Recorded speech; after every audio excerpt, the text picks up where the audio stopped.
A really important point before we begin.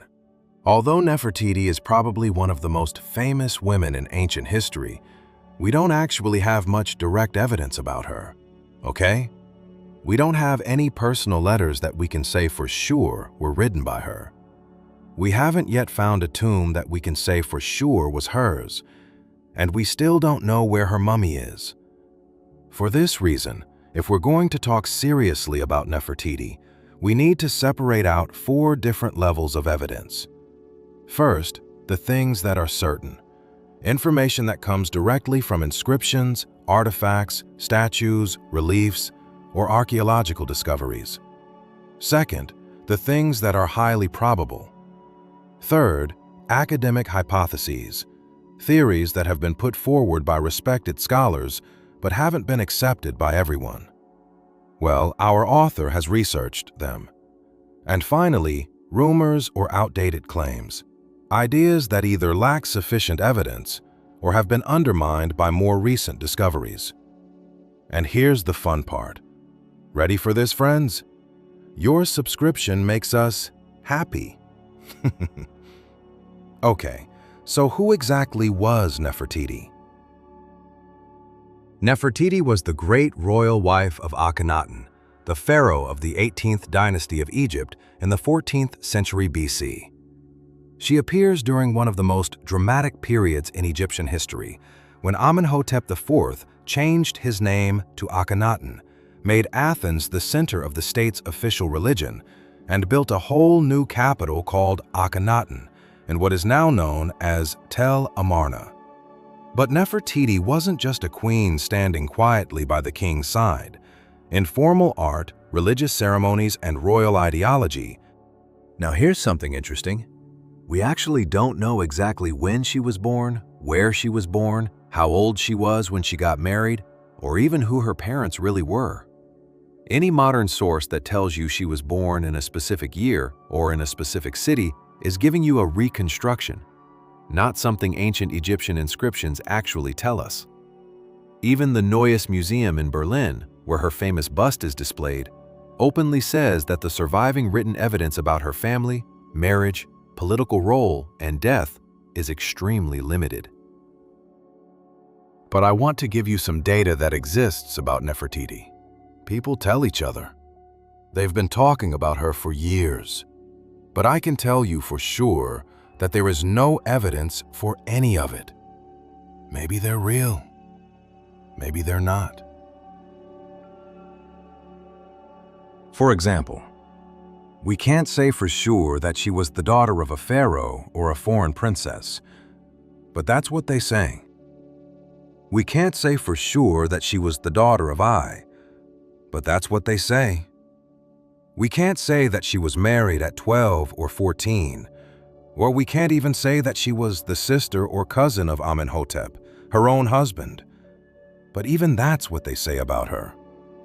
We can't say that she was Tutankhamun's mother. She may or may not have been. There's no evidence for that.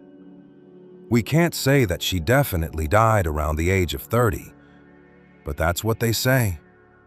And we certainly can't say that she definitely ruled Egypt as pharaoh after her husband. Wow, a female pharaoh. Unique. Each of these ideas is either a hypothesis or an estimate, not a proven historical fact. Right, guys? So, what does the name Nefertiti actually mean? I mean, the meaning of her name. Her Egyptian name is usually spelled Nefertiti. Oh, that was hard. And it's usually translated like this: beauty has come, or a beautiful woman has come. It means beauty. But why? You know? Later, she also used the longer name Nefertiti. The first part of this name is usually translated like this: the beauties of Athens are beautiful, or the perfections of Athens are beautiful. So guys, I want to say something here that's important for you to know. You may have heard the word Aten many times since the beginning of the episode. And maybe you associate it with the city of Athens, right? Well, let me tell you this. These two are not the same at all. In fact, Aten, or Atun, was originally an ancient Egyptian god who represented the sun disk. Later, Pharaoh Akhenaten took things in a completely different direction and declared Aten the sole supreme god and started one of the greatest religious revolutions in ancient Egyptian history. So now we know the difference. Now here's a question people ask all the time. If her name says has come, does that mean she came from another country? For a long time, one of the most popular theories was exactly that. Some scholars suggested she might have been a foreign princess who arrived in Egypt. Others even tried to identify her with the Mitanni princess, Tatuquipa. But modern Egyptology is much more careful. Her name is completely Egyptian in its language and structure. The verb to come inside a name doesn't automatically mean someone immigrated from another country. No known inscription ever calls her the daughter of the king of Mitanni or any other foreign ruler. And although Tatuquipa appears in diplomatic records, there's simply not enough evidence to say she and Nefertiti were the same person. So yes, it's possible she had foreign origins. But right now, there's no positive evidence that proves it, and it's no longer the leading view among most scholars.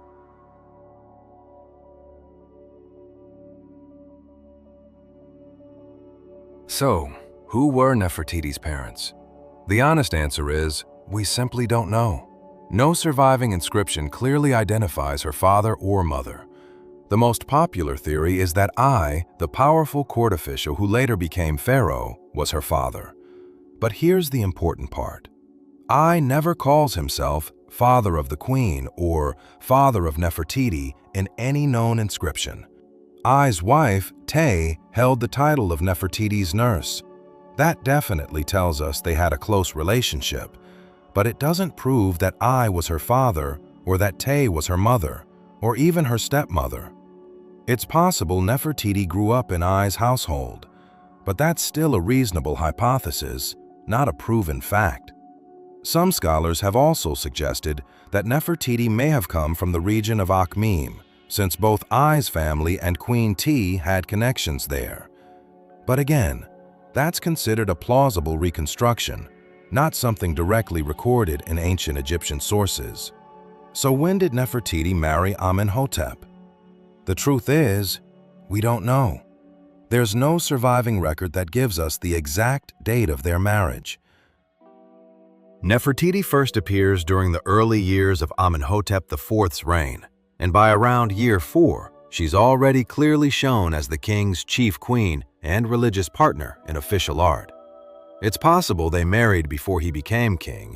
It's also possible they married shortly afterward. But we simply don't have the evidence to know for sure. And we have absolutely no reliable evidence telling us whether their marriage was based on love, politics, family tradition, or anything else. Yes, we do have scenes showing the royal family together in what looks like intimate family moments. But those weren't family snapshots. They were official religious and royal images. So, what about their children? Nefertiti and Akhenaten had 6 daughters whose names are securely attested in ancient Egyptian inscriptions. Meritaten, Mekhet-Aten, Ankhesenpaten, who later changed her name to Ankhesenamen and became the wife of Tutankhamun, Nefer-Neferuaten Tasherit, which literally means Nefer-Neferuaten the Younger, Nefer-Neferure, and Setapenre. The names and images of all 6 daughters appear in the art and inscriptions from Amarna. One especially important scene, dating to year 12 of Akhenaten's reign, shows the king, Nefertiti, and all 6 daughters together. So, did Nefertiti have a son?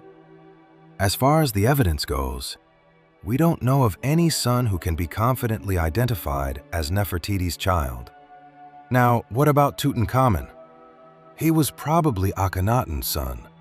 But according to the 2010 DNA study on the royal mummies, his mother was the mummy known as the Younger Lady from tomb KV35. That same study also concluded that Tutankhamun's parents were full siblings. If Nefertiti had really been his mother, she would also have had to be Akhenaten's full sister, and we don't have any historical evidence that she was. So based on the evidence we have today, most Egyptologists think Nefertiti was probably Tutankhamun's stepmother, or at least the senior queen at court, not his biological mother. That said, DNA studies on ancient Egyptian mummies have their limits. The DNA is often damaged. Contamination is always a concern. The royal family was highly interrelated, and only a limited number of genetic markers could be analyzed. So while the 2010 study is an important piece of evidence, it doesn't close the case forever. Just how powerful was Nefertiti? This is where things get really interesting. In official art, Nefertiti isn't just standing quietly behind the king. She offers sacrifices alongside Akhenaten. Sometimes she even performs rituals without him. The rays of the Aten shine directly on her. She's often shown almost the same size as the king. Her name appears inside a royal cartouche, and in some scenes, she's doing things that were normally reserved for the pharaoh himself. For an Egyptian queen, that's extraordinary. The Metropolitan Museum even describes her as Akhenaten's religious counterpart from the very beginning of her public role. What happened to Nefertiti? Now here's where the mystery really begins. For years, people believed Nefertiti disappeared around year 12 of Akhenaten's reign, and because nobody knew what happened, people came up with all kinds of stories. Maybe she died. Maybe there was a plague. Maybe Akhenaten divorced her. Maybe she was exiled. Maybe she was replaced by another queen.